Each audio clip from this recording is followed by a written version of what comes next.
Media Vietnam, Tetao 247 menyoroti kondisi timnas Indonesia, jelang laga lawan China dan Jepang di ronde 3 kualifikasi Piala Dunia 2026 zona Asia, Juni tahun 2025 nanti. Kondisi yang menuai perhatian ini adalah badai cedera yang menerpa sejumlah pemain timnas Indonesia. Kabar buruk ini oleh Tetao 247 bahkan disebut bakal membuat timnas Indonesia kekurangan bintang saat duel kontra China. Media tersebut menyebut bahwa Kevin Dix adalah pemain paling berharga di skuad timnas Indonesia saat ini. Seperti yang diketahui, Kevin Dix mengalami cedera beberapa pekan yang lalu.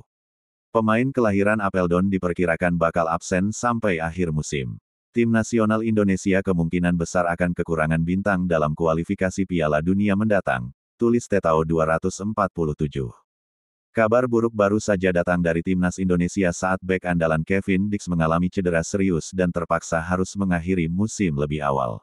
Bintang FC Copenhagen berusia 28 tahun itu tak hanya absen dari jadwal sisa musim bersama tim Denmark, tetapi juga absen dari rangkaian laga kunci Indonesia di kualifikasi Piala Dunia 2026, lanjutnya. Absennya Kevin Dix jelas mengkhawatirkan fans timnas Indonesia. Pasalnya, timnas Indonesia masih menjalani 2 laga sisa sangat penting demi tiket lolos ke Piala Dunia 2026. Meski begitu, Dix tetap berharap bisa pulih lebih cepat dari perkiraan, tulis Tetao 247. Ketidakhadirannya menjadi kehilangan besar bagi Copenhagen dalam perebutan juara Liga Super Denmark. Dan juga menjadi masalah berat bagi pelatih Indonesia Patrick Kluivert. Saat 2 laga kunci langsung menghadapi China dan Jepang pada Juni mendatang, ujarnya.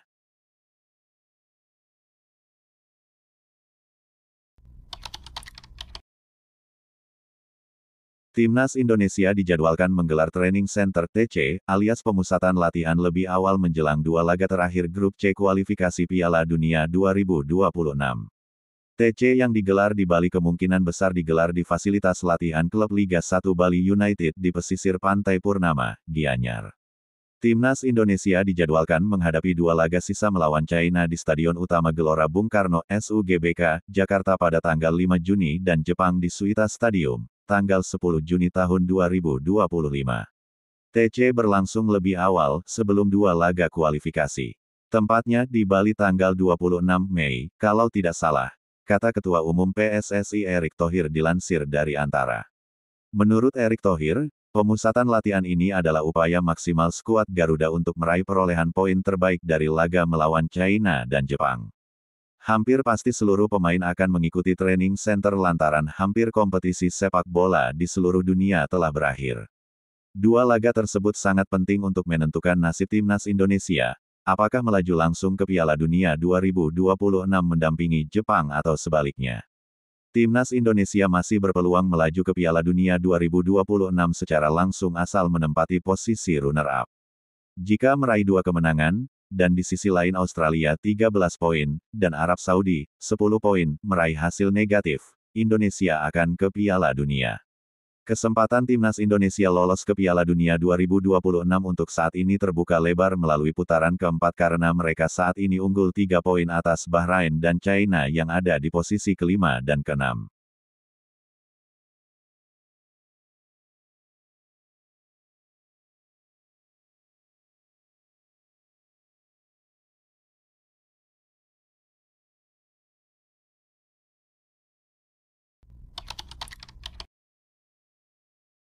Joey Pelupesi, gelandang kelahiran Belanda keturunan Indonesia, belum lama ini resmi menjadi bagian dari timnas Indonesia setelah proses naturalisasi. Pemain yang sempat memperkuat klub Belanda seperti Heracles Almelo dan FC Groningen ini langsung mencuri perhatian publik sepak bola nasional. Namun, yang tak kalah menarik adalah kedekatan Joey dengan pelatih anyar timnas Indonesia, Patrick Kluivert. Dalam wawancara terbaru yang dirilis di kanal YouTube The Highway, Joey akhirnya buka suara dan berbicara jujur mengenai hubungannya dengan Kluivert. Dia selalu memperlakukanku dengan baik. Bahkan dia yang menempatkan saya di posisi nomor 6 di FC20. Ya, dia memberi pengaruh besar pada karir saya, ujar Joey dengan tegas. Joey Pelupesi mengakui bahwa Kluivert bukan hanya berperan sebagai pelatih, tetapi juga sebagai mentor yang membimbingnya sejak masa muda. Meskipun jarang berkomunikasi secara rutin, hubungan mereka tetap terjaga dengan baik. Dia membicarakan hal ini. Anda dapat melihatnya kembali, jadi itu bagus darinya, ujar Joey, merujuk pada konferensi pers yang dimaksud. Menurutnya, Patrick Kluivert adalah figur yang konsisten, baik dalam hal profesionalisme maupun dalam hubungan personal dengan para pemainnya. Bagi saya sebagai pribadi, dia 100% sama. Anda tahu, dia seperti selalu rendah hati, tutur Joey Pelupesi. Dia selalu dekat dengan para pemain, pria baik. Dan dia seorang pelatih besar, tentu saja, ungkapnya. Menurutku sebagai pribadi, dia tidak pernah berubah. Dia sangat rendah hati, dia sangat bagus sebagai grup, dia baik. Jadi saya tidak bisa mengatakan apapun, hal negatif apapun tentang dia, agar adil, lanjutnya. Joey optimistis, jika Indonesia bisa mencuri kemenangan di salah satu pertandingan, maka peluang untuk melangkah ke Piala Dunia akan tetap terbuka.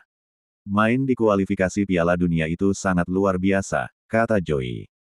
Pada bulan Juni, kami akan jumpa China dan Jepang. Memenangkan satu laga maka peluang ke Piala Dunia bakal terbuka. Mimpi itu akan tetap hidup, kami pasti berusaha, pungkasnya.